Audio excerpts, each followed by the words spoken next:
El mandato del apóstol Pablo a los creyentes en Jesús de origen gentil que estaban en la ciudad de Colosas es muy importante. Dice el primer verso en 2:16 de Colosenses. Por tanto, nadie os juzgue. Y aquí tenemos la misma palabra griega koiné que utilizó, el mismo verbo que utilizó Jacobo como presidente del concilio de Jerusalén, la misma palabra.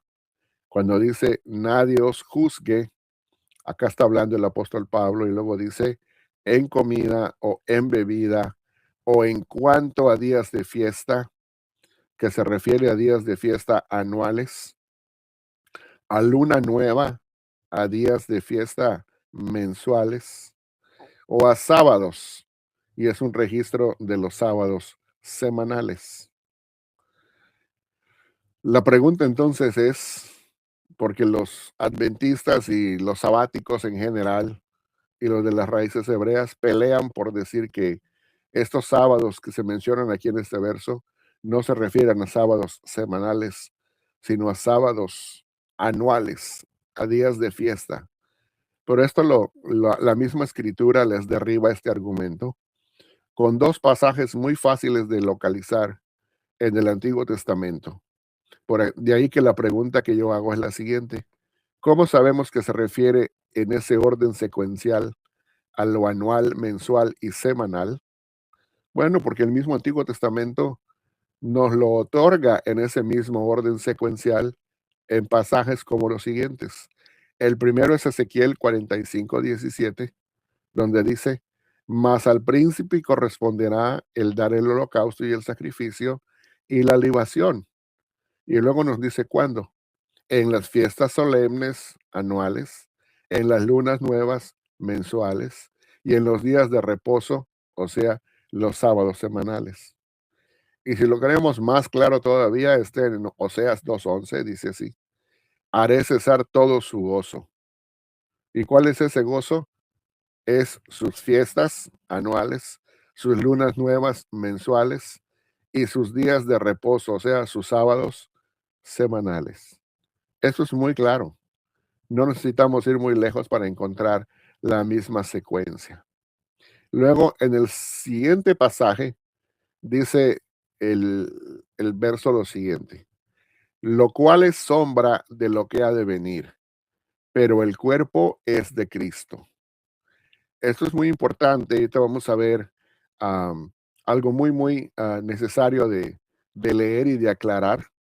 Sabemos cómo lee esta versión porque lo acabamos de ver, lo cual es sombra de lo que ha de venir. Y donde me quiero enfocar ahorita es en esta última parte de la frase, donde dice, pero el cuerpo es de Cristo. Y quiero decir lo siguiente, aquí me gustaría ofrecer una lectura alternativa y literal de los dos textos conjuntamente, lo cual diría, como voy a leer a continuación, pues el verbo es, en la última parte de la frase, no se encuentra en el original griego de este versículo. Así que, hermano José Carlos, si me hace el favor de poner el pasaje,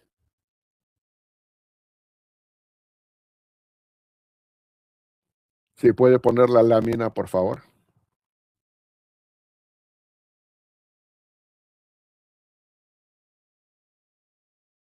Hermano José Carlos,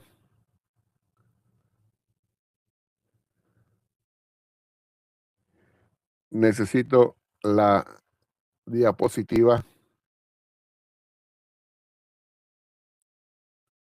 Bueno, por el momento les voy a decir cómo Ya, deben ya de la voy a leer. poner, hermano. Ok, muy bien. Vamos a esperar nada más un segundo para que la puedan ver.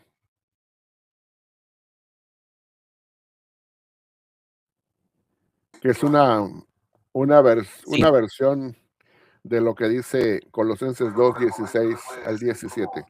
Ya la voy a poner, hermano. Ok, muy bien.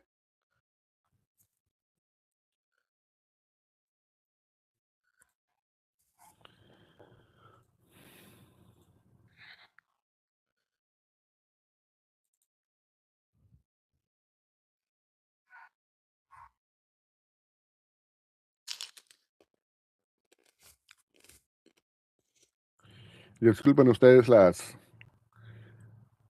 situaciones técnicas que tenemos, ¿verdad? Pero como es lógico, es parte de lo que pasamos por estar en vivo. Diría, pongan atención a todos los que están leyendo la escritura y que conocen la escritura. Esto lo he tomado y está basado en una lectura literal de lo que es el, el interlineal académico del Nuevo Testamento griego-español, que está ampliado y mejorado por el profesor Ceballos, publicado por Editorial CLIE. Pero fíjense cómo dice aquí, en esta nueva versión es importantísimo que nos demos cuenta cómo funciona. Estamos acostumbrados a pensar que lo que el apóstol Pablo está haciendo es hacer un contraste marcado entre lo que es una mera sombra y lo que es la realidad. De hecho, hay versiones que lo traducen y la realidad es Cristo o la sustancia es Cristo y así traducen, perdón, la palabra cuerpo.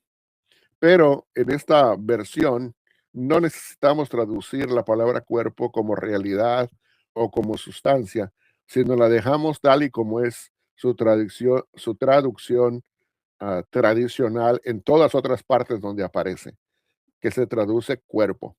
Ahora, si leemos lo siguiente, vamos a ver cuál es el sentido.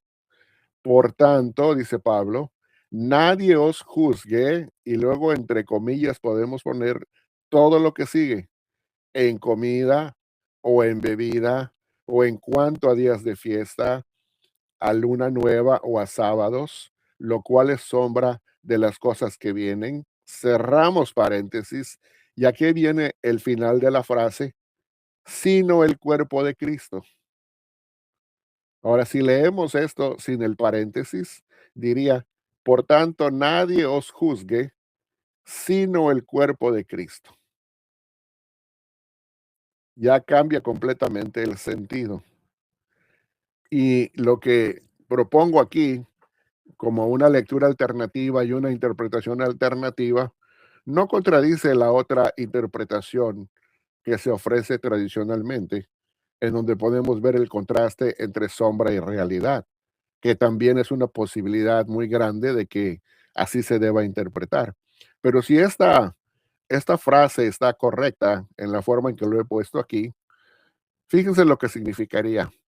Es decir, que quien podía juzgarlos a ellos, es decir, a los gentiles colosenses creyentes en Jesús, no eran los judaizantes gnósticos que estaban presionándolos para que adoptaran y abrazaran las prácticas judaicas del antiguo pacto mosaico, sino solamente podía juzgarlos el cuerpo de Cristo, es decir, la iglesia cristiana.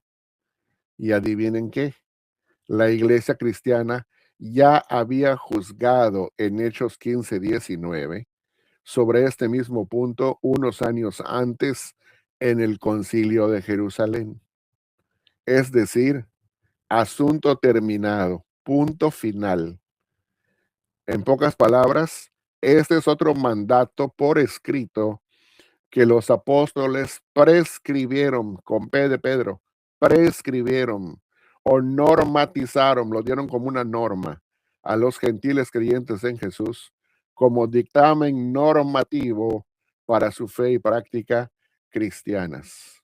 En pocas palabras, Pablo les estaría diciendo, nadie les juzgue, porque nadie les puede juzgar. Los únicos que les pueden juzgar en cuanto a su práctica es el cuerpo de Cristo, y el cuerpo de Cristo ya ha juzgado cuál es la práctica que los gentiles deben de observar.